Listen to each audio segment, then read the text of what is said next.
Rachel. I have an older sister named Penny. Penny and I had always shared a bedroom. She was 3 years older than me, but we had always been very close. She always stuck up for me and included me in her plans. I always looked up to her and thought she could do no wrong. All of that changed when we moved into the house on 13 Grove Street. At the time, I was 14 and Penny was 17.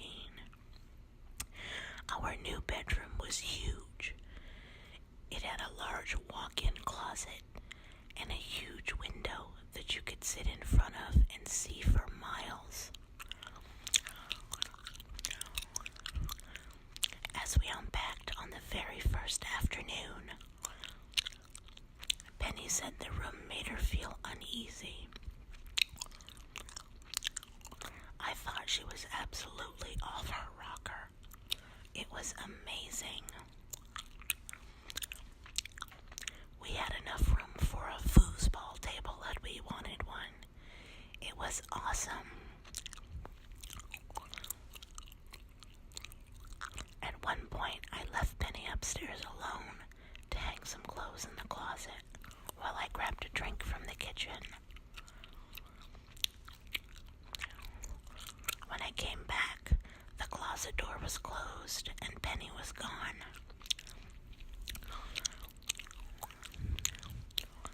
Not thinking anything of it, I grabbed some of my clothes and opened the closet door, preparing to hang them. I was startled to see Penny standing in the closet, facing the wall.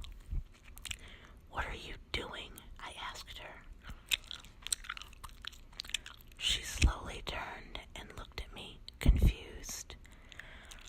"I don't remember," she said, and stepped out of the closet and left the room. What a weirdo, I thought. That evening, I remember having the best night's sleep of my life. I was so refreshed and ready for the day when I woke up. However, when I looked over at Penny, her eyes were red and she looked like she'd been crying and exhausted. "Are you sick?" I asked her. She shook her head and hugged herself. "Just tired," she said, getting out of bed and going downstairs. Penny never slept in that room again. Things started to get really weird. Every night when I'd head to the stairs to sleep, she'd make a bed for herself on the couch. Every morning she'd come into the room only if I was standing in there with her, and she'd grab her clothes as quickly as she could and leave the room again. Eventually, she started hoarding her clothes in a pile in the corner of the laundry room and just getting dressed downstairs in the morning. She became very distant. She never talked to me anymore, and she tried to be out of the house as often as possible, never inviting me to go anywhere with her. I started to feel anger and bitterness towards her and thought she was being a selfish teenager. She was always tired and grouchy, and she snapped at my mother all the time. At one point, my mother even threatened to ground her and make her sleep in our room. But she flipped out and cried hysterically and begged her not to.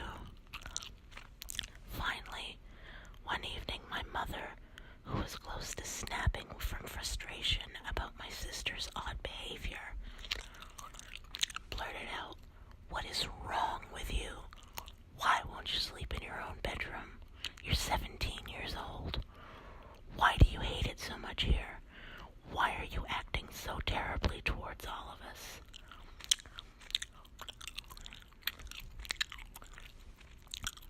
Penny looked at all of us. "Do you really want to know?" she asked. "Yes," my mother answered for us. "I really want to know." Penny took a deep breath and blew it out hard, like she was warding off a panic attack. "There's something in that room," she said. "I saw a black shadow in the closet. And every night, when Rachel's asleep, I hear heavy footsteps coming from that room. At 1 a.m. every night, the door to that room creaks open, and I hear footsteps coming down the stairs. I count the steps. Right before they reach the bottom, they stop. I throw on the light, and there's no one there. Please do not make me go back into that bedroom."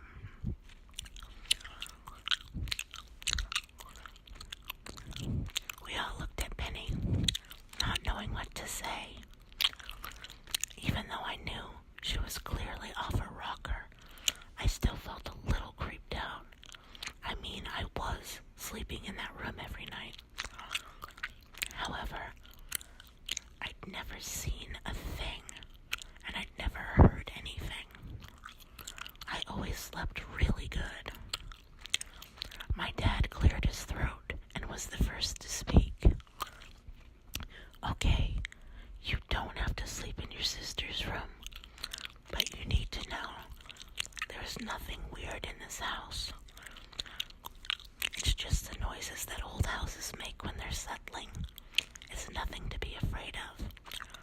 There's nothing here trying to get you." "Yeah," I piped up. "I've never seen or heard a thing. It's all in your head." Penny glared at me. "It is not in my head. You just wait. Someday you'll understand." At the time, I really didn't understand.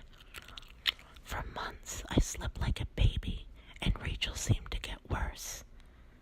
When it was finally time for her to head off to college that fall, none of us felt too bad about openly admitting to each other that we were glad to get a break from her.